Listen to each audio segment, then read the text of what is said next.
Hello friends, welcome back to my channel. आज का हमारा टॉपिक है व्हाट इज़ बिजनेस का मीनिंग, characteristics and all. Business refers to an economic activity concerned with the production, distribution and exchange of goods and service to earn profit।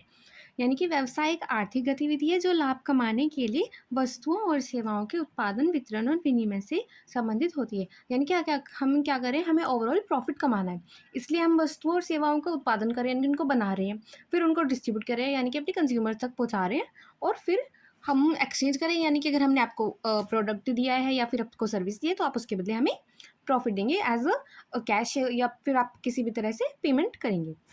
अब उसके बाद इसकी डेफिनेशन देख लेते हैं। According to Wheeler, business is an institution organise and operated to provide goods and service to society under the incentive of private gain.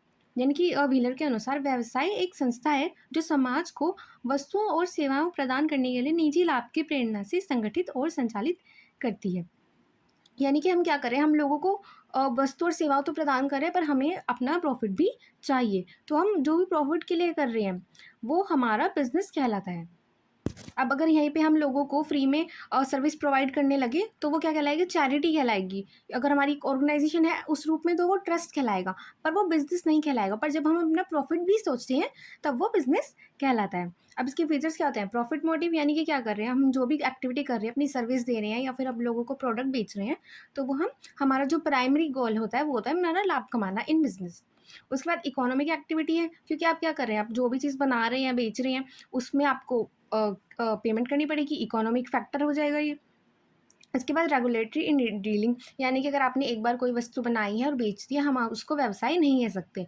अगर आप नियमित तौर पर बना रहे हैं, कभी ज़्यादा आपका बिजनेस चलेगा, कभी कम चलेगा, बट क्या होगा, रेगुलर चलता रहेगा। यानी कि आपने एक दो बार कोई चीज़ बेच दी और आप कह रहे हैं कि हमारा बिजनेस हो गया, तो वो नहीं माना जाएगा। उसके बाद रिस्क एंड अनसर्टेनिटी, यानी कि रिस्क भी है, आपने जितनी चीज़ बनाई है उतनी बिकनी भी चाहिए। आप उसके लिए एनालाइज करेंगे कि आपकी डिमांड और कितनी है, सप्लाई कितनी है, उस according.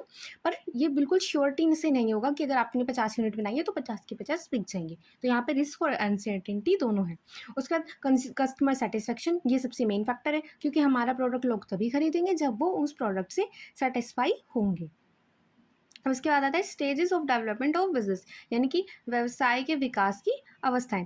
Business development typically follows a life circle consisting of four key stages that reflect the internal progress of a business firm, uh, inception of potential decline। यानी कि व्यवसाय का विकास सामान्यतः चार प्रमुख अवस्थाओं से होकर गुजरता है, जो किसी व्यवसाय की स्थापना से लेकर संभावित पतन तक की आंतरिक प्रगति को दर्शाती है। यानी कि आपने प्रोडक्ट बनाया, बेचा, उसके बाद वहाँ पर आपको प्रॉफिट हो रहा है, लॉस हो रहा है, आप अपने बेस्ट पे जा रहे हैं, ये चार स्टेजेस में प्रोडक्ट का एक लाइफ सर्कल होता है। सबसे पहले क्या होता है, स्टार्टअप, यानी कि आपने क्या किया, एक नया बिजनेस शुरू किया, आपने business is launch focused is on survival and initial growth. यानी कि आपका जो बिजनेस आप नया नया बनाएंगे तो आपका क्या ध्यान होगा कि हमारा जो अस्तित्व है वो बना रहे। यानी कि आपने बिजनेस बनाया और वो शुरू में आपने प्रॉफिट की सोची, इतनी महंगी चीज़ें बेची कि वो चला ही नहीं, तो आप क्या करेंगे, आप अपने बिजनेस को देखेंगे कि वो बना रहे और धीरे धीरे उसको बढ़ाने की कोशिश करेंगे। कि अगर आपके मेन्यू में भी दो आइटम थे, अगर आपने कोई स्टॉल लगाया है, मेन्यू में दो आइटम थे, तो आप उसको धीरे धीरे चार करने की कोशिश करेंगे और एक ऐसे प्राइस पर बेचेंगे कि कंज्यूमर आपकी तरफ अट्रैक्ट हो। उसके बाद आती है ग्रोथ स्ट्रेटेजी, यानी कि क्या करें, business experiences increasing sales, market expansion and profitability. यानी कि बिक्री में वृद्धि होती है, क्योंकि लोगों को आपका प्रोडक्ट पसंद आ रहा है, तो उससे क्या होगा, आपकी सेल्स ज़्यादा होगी, आपके मार्केट का विस्तार होगा। यानी कि आपका अगर आपकी एक शॉप थी तो अब पता चल रहा है आपकी दो शॉप बन चुकी हैं, और आपका प्रॉफिट है वो भी इंक्रीज होगा। उसके बाद आते हैं मैच्योरिटी स्टेज, यानी कि growth stabilise, competition increases and efficiency become vital. यानी कि वृद्धि स्थिर हो जाती है, यानी कि आपके अभी जो ग्रोथ है आपकी बहुत अच्छी चल रही है, बहुत अच्छी स्टेज पर है, पर अब कॉम्पिटिशन बढ़ चुका है। अगर आप कोई ब्रांड बन चुके हैं तो आपको कंपटीशन के लेवल पे कि भाई अगर आप 100 रुपये में कोई सामान बेच रहे हैं तो वहाँ पे आपको 99, 90 की रेंज वाले मिल रहे हैं। और इसमें क्या होता है, आपको दक्षता महत्वपूर्ण हो जाती है। यानी कि अगर आपने एक गलती की तो वो क्या होगा, जो आपके कॉम्पिटिटर्स हैं उनको प्रॉफिट हो जाएगा, आपके कंज्यूमर उनके पास चला जाएगा। तो यहाँ पे क्या हो रहा है, आपकी ग्रोथ बहुत अच्छी चल रही है, पर वो एक स्टेबल हो चुकी है। अब इससे ज़्यादा और ग्रोथ नहीं हो पानी, आपको सिर्फ यहाँ पे मेंटेन करके रखना है। और उसके बाद आती है डिक्लाइन स्टेज, यानी कि क्या हो रहा है, यहाँ पे आपकी सेल्स और प्रॉफिट कम होने लग रहा है, क्योंकि कॉम्पिटिशन बहुत ज़्यादा बढ़ चुका है। लोग आपके प्रोडक्ट को भी पसंद कर रहे हैं, पर कंपैरिजन में कंप्यूटर के प्रोडक्ट को ज़्यादा पसंद कर रहे हैं। तो इससे क्या हो रहा है, आपको इनोवेशन और रीस्ट्रक्चरिंग में भी नीडेड, यानी कि आपको इनोवेट करना पड़ेगा, अपने प्रोडक्ट को अलग दिखाना पड़ेगा, क्योंकि आपका सेम प्रोडक्ट मार्केट में आ चुका है जो आप बेच रहे हैं। तो आप क्या करेंगे, अपने प्रोडक्ट को थोड़ा इंप्रूव करेंगे, इनोवेट करेंगे, ताकि लोगों को लगे हाँ ये कुछ नया है, हमें ये भी ट्राई करना चाहिए।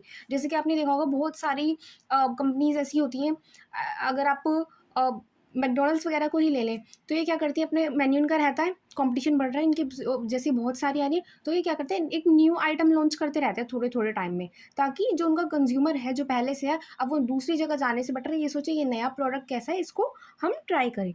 तो इसमें क्या कर रहे हैं, वो इनोवेशन कर रहे हैं।